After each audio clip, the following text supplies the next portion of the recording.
Hello, and welcome to a video that just might save your life. Oh, that's a little heavy. Let's roll it back a bit. How about we start at the triumvirate of health? Nutrition, exercise, and sleep. Yes, sleep. And how to get the most out of it. How should we sleep? Why should we sleep? After all, there's so many reasons to stay awake. This is the wave of the future. Millennials. No one's ever going to sleep again. No. Sleep facts. There are only 3 levels of subjective alertness to sleepiness, and they are: 1. We feel completely awake, alert, and are able to maintain a high level of that alertness or concentration without any effort. 2. We feel tired, fatigued, lethargic, or unmotivated. We are neither wide awake nor sleepy. 3. We are feeling sleepy or drowsy, which are the exact same things. Note here that if you are having a hard time keeping your eyes open, then you are indeed sleepy. Furthermore, my friends, there's this thing called the Stanford Sleepiness Scale that can help you measure your own sleepiness. Take a look.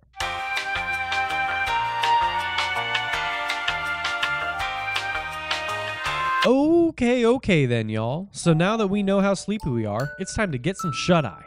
But wait, when should I get this shut-eye? Well, have I got news for you. There's this thing called your circadian rhythm, which is your body's personal creation that essentially monitors and maintains a 24-hour physiological arousal. In other words, it is the reason you get tired at a certain time and the reason you are attentive at others throughout your day. Your clock is uniquely your own, so if you continuously wake at noon to go to work at 2:30, your body will adjust to this time setting and disregard the activating power of the sun. Here's one more example. A lot of people who do the same things day in and day out have hardwired their systems to be alert right after they get off work. This seems to be because they need the extra alertness to drive themselves home. If these people ever take the day off, they will likely find that they are more alert during the same time of day in which they would normally be driving home, regardless of whatever activity they are engaged in.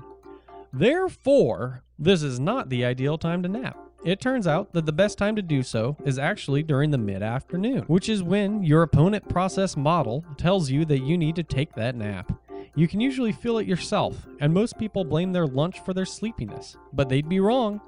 This is a naturally occurring and cross-culturally intrusive desire to sleep. Just look at the Spanish idea of the siesta. Okay, so it's time to nap, but you're worried that you won't wake up in a half hour, when that real important thing you need to do is ready for you to get doing. Don't fret, just drink some coffee before going into La La Land. Huh? What? You heard that right. Drink it up. The effects of caffeine won't actually hit you until at least 30 minutes after ingestion. So it's a win-win, baby. You get the added effect of feeling warm right before nodding off. While we're on the topic of sleep tips and tricks, here's a couple more to keep up your sleeves and pull out at those parties to impress your friends. No screens before bed. No TVs, computers, phones. Don't just dim the brightness on those either. Don't do it. Set your alarm clock snooze button to something over 15 minutes. This has been found to be the minimum amount of sleep needed by a person to be beneficial and stop that sleep inertia from happening. There's no such thing as too much sleep. Don't let your peers fool you. What this means is that you, in fact, have a humongous sleep debt and just need to keep sleeping it off. Huh? What's that? Sleep debt is the amount of sleep you should get minus the actual amount of sleep you get. Theoretically, everyone needs a different amount of sleep each night to be at their peak performance during the day, and you should find out how much time is needed for you. Generally, when you're attempting to find this number, you should keep your wake-up time the same, but move your bedtime back 15 to 30 minutes each night until you've found that spot that's just perfect. Then, just make sure you get that amount of sleep every night so you don't obtain a sleep debt. If you need help, go to your primary care physician and ask for a referral for a sleep study that'll have you participate in a multiple sleep latency test, which just measures how long it takes you to fall asleep after an awakening during a full night of sleep in a laboratory, which can help you out immensely. Also, you'll want to take a closer look at your sleep health if you experience a microsleep, in which a person appears conscious but misses visual stimuli, or a sleep onset insomnia issue, when you've got practically zero sleep debt and cannot fall asleep. Hence, we need to assume that a small amount of sleep debt is desired to help us fall asleep. Do you got it? Cool. Oh, you don't? That's cool too. Just rewatch up to this point or Google, "What's this guy on about?" and maybe that'll help you out. Now that we're all fast asleep, let's take a look at what we can expect and experience while we're there. First thing to note is the science behind an average sleep cycle. These usually last roughly 90 minutes, and 20% of this is spent in REM sleep.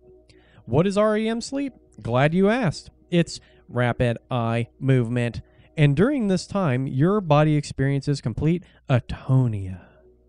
Over the course of an 8-hour sleep night, the second half of these 90-minute periods have more REM within them. This is significant because we know that during REM sleep, we dream. And this further explains why we remember dreams more so in the morning rather than during awakening in the middle of the night. What is a dream? A dream is a vivid, complex, hallucinatory experience that's generally accepted as real by the dreamer. Although it may seem silly to define a dream at first, it's important to do so, as there are also experiences that utilize hypnagogic imagery, which occurs during sleep onset, in which thoughts turn into images, and hypnopompic imagery, which is the same but whilst waking up. These are not the same as dreams. Here's a fun one. So take a subject and sign him up for some polysomnography. Record his eye movements and awake him 10 minutes into an REM period. Ask him about his dream. This actually happened. Well, I was in a play and doing my play type of thing, which included acting and such, when all of a sudden the leading lady's dress was damp even though we were inside. So I looked up and found a hole in the roof. I just kept on looking at that hole as rain came through.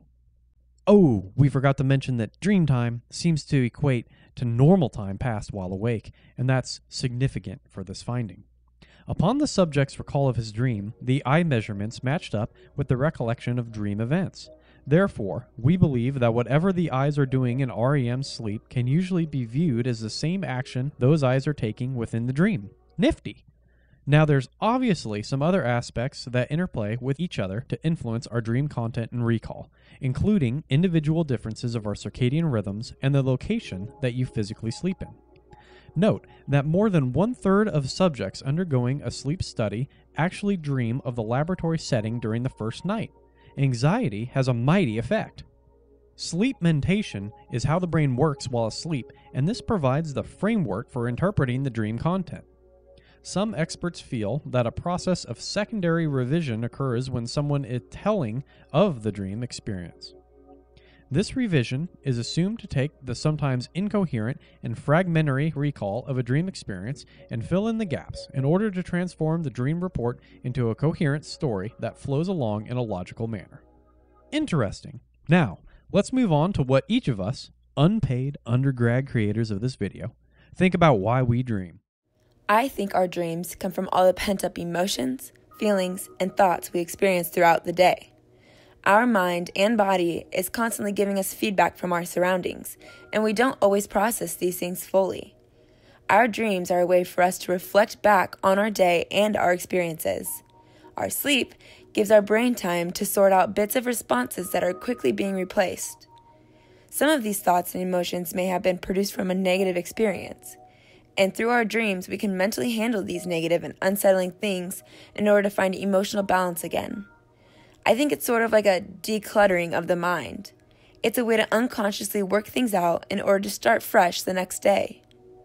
I don't think we are always supposed to remember our dreams, especially if they are trying to sort through some difficult stuff.